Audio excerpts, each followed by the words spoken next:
वाल्मीकि संस्कृत रामायण के प्रसिद्ध रचयिता हैं जो आदिकवि के रूप में प्रसिद्ध हैं। उन्होंने संस्कृत में रामायण की रचना की। महर्षि वाल्मीकि द्वारा रची रामायण वाल्मीकि रामायण कहलाई। रामायण एक महाकाव्य है जो कि राम के जीवन के माध्यम से हमें जीवन के सत्य व कर्तव्य से परिचित करवाता है। आदि कवि शब्द आदि और कवि के मेल से बना है। आदि का अर्थ होता है प्रथम और कवि का अर्थ होता है काव्य का रचयिता। वाल्मीकि ने संस्कृत के प्रथम महाकाव्य की रचना की थी जो रामायण के नाम से प्रसिद्ध है। प्रथम संस्कृत महाकाव्य की रचना करने के कारण वाल्मीकि आदिकवि कहलाए। वाल्मीकि आदिकवि थे। इनका जन्म नेपाल के चितवन जिले में हुआ था, जहां आज भी वाल्मीकि आश्रम यथावत स्थित है। रामायण में भगवान वाल्मीकि ने 24,000 श्लोकों में श्री राम उपाख्यान रामायण लिखी। ऐसा वर्णन है कि एक बार वाल्मीकि क्रौंच पक्षी के एक जोड़े को निहार रहे थे। वह जोड़ा प्रेमालाप में लीन था। तभी उन्होंने देखा कि बहेलिये ने प्रेम मग्न क्रौंच सारस पक्षी के जोड़े में से नर पक्षी का वध कर दिया। इस पर मादा पक्षी विलाप करने लगी। उसके विलाप को सुनकर वाल्मीकि की करुणा जाग उठी और द्रवित अवस्था में उनके मुख से स्वतः ही यह श्लोक फूट पड़ा। मां निषाद प्रतिष्ठा त्वंगमः शाश्वतीय समाः यत्क्रौंचमिथुनादेकं वधिया कामोहितम्। अर्थ, हे दुष्ट, तुमने प्रेम में मग्न क्रौंच पक्षी को मारा है। जा तुझे कभी भी प्रतिष्ठा की प्राप्ति नहीं हो पाएगी और तुझे भी वियोग झेलना पड़ेगा।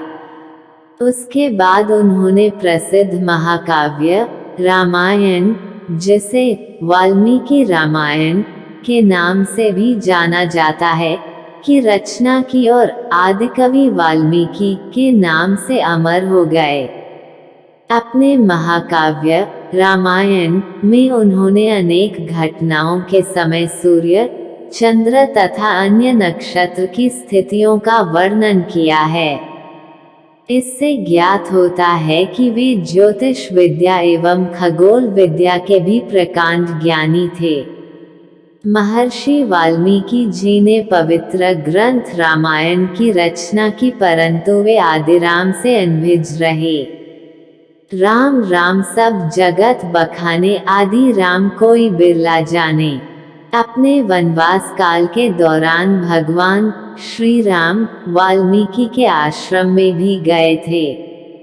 भगवान वाल्मीकि को श्री राम के जीवन में घटित प्रत्येक घटना का पूर्ण ज्ञान था। सतयुग, त्रेता और द्वापर तीनों कालों में वाल्मीकि का उल्लेख मिलता है, इसलिए भगवान वाल्मीकि को सृष्टिकर्ता भी कहते हैं। रामचरितमानस के अनुसार जब श्री राम वाल्मीकि आश्रम आए थे तो आदिकवि वाल्मीकि के चरणों में दंडवत प्रणाम करने के लिए वे जमीन पर डंडे की भांति लेट गए थे और उनके मुख से निकला था, तुम त्रिकालदर्शी मुनिनाथा, विश्व बदर जिमि तुमरे हाथा।